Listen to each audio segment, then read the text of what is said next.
Europe 1, on va se gêner. Le livre de la semaine. Simon Liberati a écrit Jane Mansfield, 1967. Je parlais d'On n'est pas couché tout à l'heure. Ça a justement été le premier écrivain de la saison, invité un samedi soir. Vous l'avez peut-être vu dans l'émission Découvert, pour ceux qui ne le connaissent pas, même si c'est un habitué de la nuit parisienne, Simon Liberati, un écrivain chouchou de Frédéric Becbédé, puisque c'est son ami. Mais écrit-il aussi bien qu'on le dit? Yann Moix, c'est vous qui commencez sur ce livre qui est une sorte de biographie façon Simon Liberati de Jane Mansfield, comédienne américaine morte dans un accident de voiture en 67. Alors moi j'aurais fait un livre génial à la place qui se serait appelé Accident, qui aurait fait 60 pages, parce que les 60 premières pages de ce livre sont extraordinaires. On est d'accord. Et pour moi, c'est une biographie de la mort de Jane Mansfield. C'est-à-dire qu'il nous montre la mécanique de la mort, que la mort est une mécanique de précision, car on sait toujours qu'on va mourir, mais on oublie toujours qu'on va mourir à une date exacte, à un lieu précis, et cette date et ce lieu existent aujourd'hui. Comment est-ce quelque chose qui ne pouvait pas s'imaginer une seconde plus tôt devient une sorte d'évidence qu'on ne pourra plus jamais raturer?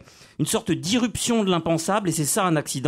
Il nous montre que Jane Mansfield s'est fait écrabouiller par un camion, mais c'est plus subtil que ça, car tout devient technique après l'accident. Le dépanneur, les pompiers, les constats, la casse, les assurances, les hôpitaux, les médecins accourent. Et il y a une disproportion énorme entre la cause et l'effet. Le moment d'inadvertance, d'inattention d'une voiture se transforme en quelque chose de tragique et d'éternel, et inscrit dans le marbre. Et Simon Liberati nous montre comment il y a une sorte de ramification infinie des conséquences et des protagonistes, avec les enfants, les chiens, les chihuahuas, le dépanneur, le conducteur Richard Rambo qui est dans la voiture.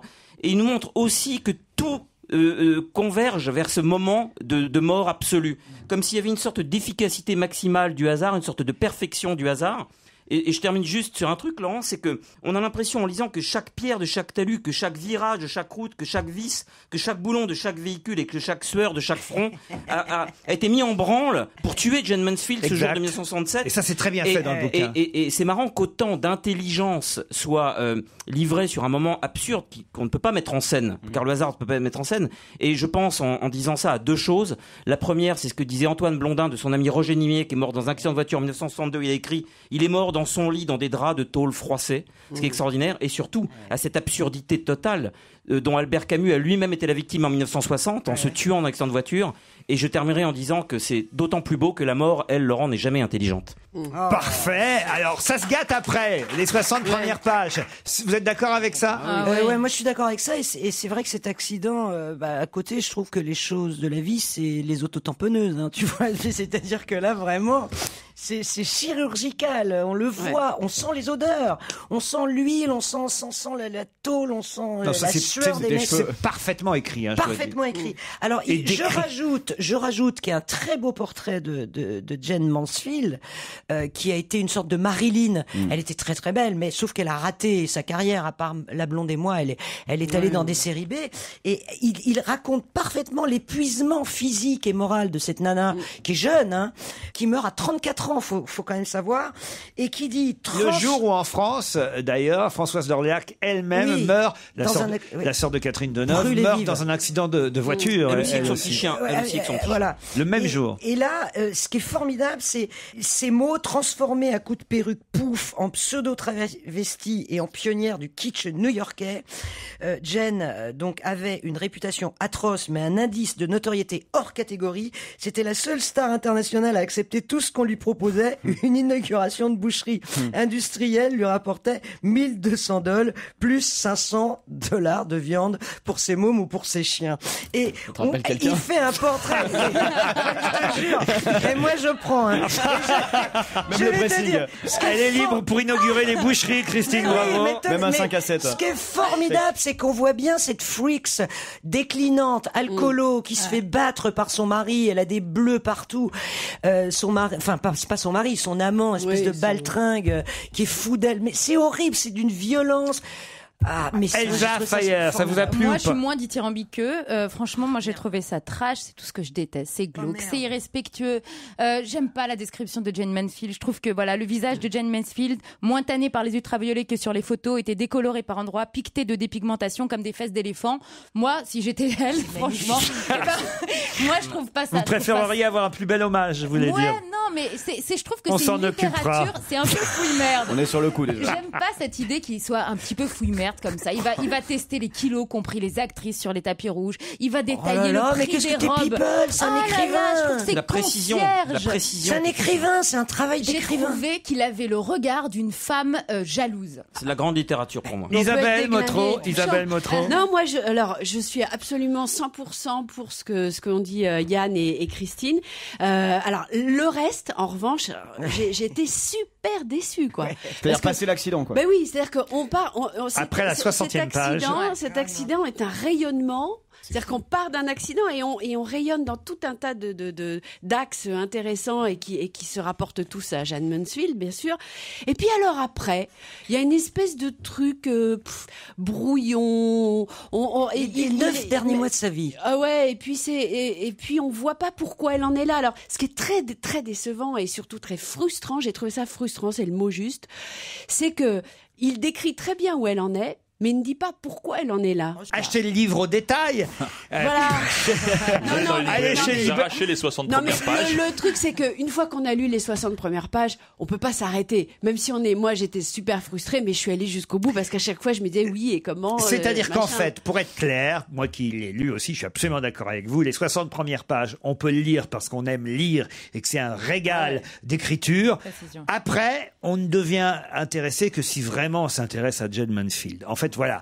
C'est pourquoi les premières pages sont intéressantes, parce que c'est l'accident et qui décrit ça de façon magnifique et qui a un vrai grand travail d'écrivain, mais qu'après, l'intérêt est moindre parce que cette gonzesse, on s'en tape un peu. Oui, mais Voilà. est-ce qu'on peut pas dire aussi que c'est l'incarnation de toutes ces femmes Starlet, américaines, là. starlettes qui faisaient des séries B et qui à 30 ans étaient complètement Ouais, moi, cramées je connais pas, quoi. c'est d'un mauvais goût. Et c'est peut-être ça la symbolique.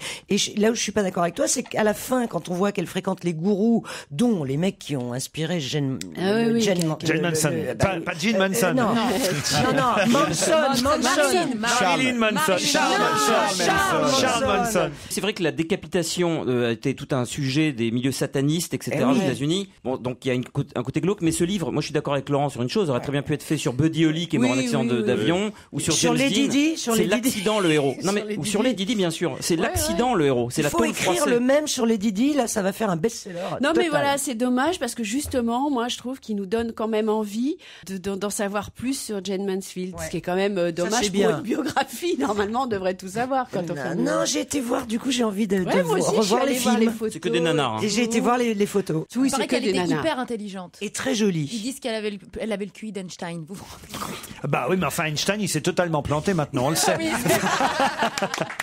Simon Liberati, Jane Mansfield, 67, c'est chez Grasset. Europe 1, on va se gêner. Ciné, Motro. Pampan. Comment va notre Monique Pantel nationale? J'ai été bouleversée comme je l'avais pas été depuis très très longtemps. Oh là là, par quel film alors? Restless de Gus Van Sant. C'est le meilleur film de la semaine de toute façon, on ne parle pas assez. Je l'ai vu au cinéma du coin et je me suis précipitée en sortant au resto d'à côté où j'ai mes copains. Et j'ai pleuré dans mon assiette, ça m'a fait du bien parce que ça m'a soulagée. C'est formidable. Restless, le nouveau Gus Van Sant qui a déjà fait quelques films impressionnants, parfois difficiles, parfois. Oui. Mais celui-là, alors parle de quoi? Deux jeunes gens, tout jeunes gens, mignons, joués par Henri Aupert, le fils du grand Denis que j'ai bien connu, et par une jeune fille que je ne connais pas, Mia Wasikowska. Alors lui, il se rencontre aux enterrements, lui fréquente les enterrements par goût morbide. Il a envie de se prendre au cou de gens qu'il ne connaît pas en disant mes condoléances et tout ça. Et elle y va aussi parce qu'elle n'a plus que 3 mois à vivre et sans doute pour s'habituer un peu. Mais ce n'est pas morbide du tout. C'est du très beau cinéma. Ça marche, Restless, alors? Alors, il y a un tout petit démarrage, mais il faut dire que c'était une semaine où ce genre de film est écrasé par la nouvelle guerre des boutons, etc. Donc, Alors justement, on va y venir. La nouvelle guerre des boutons, alors.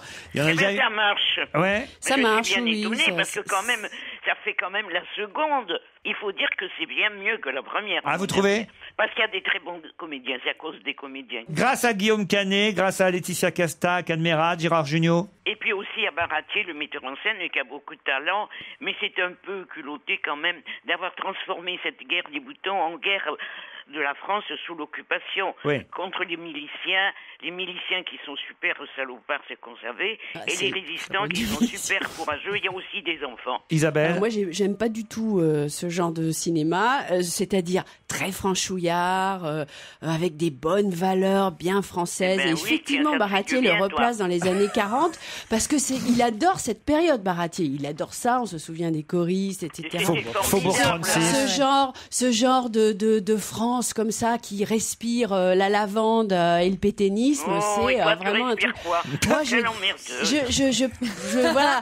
À partir de là, quand on sait ça, que c'est ça qu'on va aller voir, si on aime, on est ravis. Yann Moix? Non, moi, l'histoire de mettre une petite juive, c'est ça qui me donne des boutons. Faut Oui, laisser en les juifs plus, tranquilles 5 il y a minutes dans le ça. cinéma français. C'était Ouais. pas utile. La Polonide, souvenir de la maison close. Oh là là. T'as oh là, détesté. C'est chiantissime. On Ça veut n'aurait dire jamais dû qu'Isabelle- la rouvrir, cette maison close. Ah ouais. Oh là là là là là là. Moi, je m'attendais à quelque C'est un chose- film esthétique, Monique. Oui, c'est pas pour moi. C'est surtout pour les... comment ça s'appelle? On m'a dit que c'est proustien. Ah oui. Proustien. Et surtout, c'est pour les cinéphiles. Alors, vous voyez comme cinéphile. Ça m'a fait chier. Je me suis endormi pendant la projection. Oui. C'est Gaspard Proustien ou Marcel Proustien? La maison close? Eh ben les deux, figure-toi, en fait. Vous avez aimé ça, Isabelle? Oui, Alors, évidemment. non, il y a quand même une chose, là où je suis d'accord avec Monique, c'est qu'il y a quand même des longueurs. Ah oui, non, faut pas Si charrier. tu le dis, ça sent mauvais. Non, mais voilà. En dehors de ça, moi j'ai trouvé ça emballant ce film. D'abord, c'est vrai que c'est très très beau dans le sens Esthétique, quoi. voilà. Esthétique, des maisons closes, etc. Alors, ce qui peut craindre un peu, parce qu'on se dit, mais attends, on va pas regretter le temps des maisons closes. Et non, justement. Et c'est là où c'est très fort, c'est que à la fois c'est extrêmement beau, et en même temps on voit très bien comment fonctionnent ces filles au quotidien. C'est-à-dire que, c'est quand même, on peut pas sortir s'il y a pas madame ou un homme. Quand la maison close bat de l'aile, les filles sont vendues. Elles sont vendues à des maisons d'abattage, C'est cher. par exemple. Ça dépend. Non, mais tu rigoles, mais ça dépend complètement de leur performance, etc. Et alors, les comédiennes sont formidables, quoi. Vraiment. Apollonide, souvenir de la maison close, pour les cinéphiles, comme Non, dit mais Monique pas seulement, Pantel. franchement. Le cochon de Gaza. Alors voilà un film dont on avait parlé, je crois, au moment du festival de Cannes, si ma mémoire est Ouais. bonne. Est-ce Eh que ben, c'est très marrant. Ah. C'est très rigolo avec un acteur sensationnel qui s'appelle Sasson Gabé et qui a fait un pêcheur palestinien qui est dans la bande de Gaza, au bord de la bande il ne trouve rien dans ses filets, qu'un jour un cochon. Alors il a Baba, il le sort évidemment, il cherche cochon d'eau désespérément des Oui. acheteurs. Mais des acheteurs là-bas entre les Palestiniens et les Juifs pour un cochon, il n'y en a pas beaucoup. C'est très rigolo et c'est un peu, comment dire, moi je parle pas comme ça, c'est un peu représentatif de la guerre entre les Palestiniens et les Et les Juifs. Israéliens, ça s'appelle. Israélien. Qu'est-ce que Les je cherchais? Israéliens, vous me troublez, bande de cons.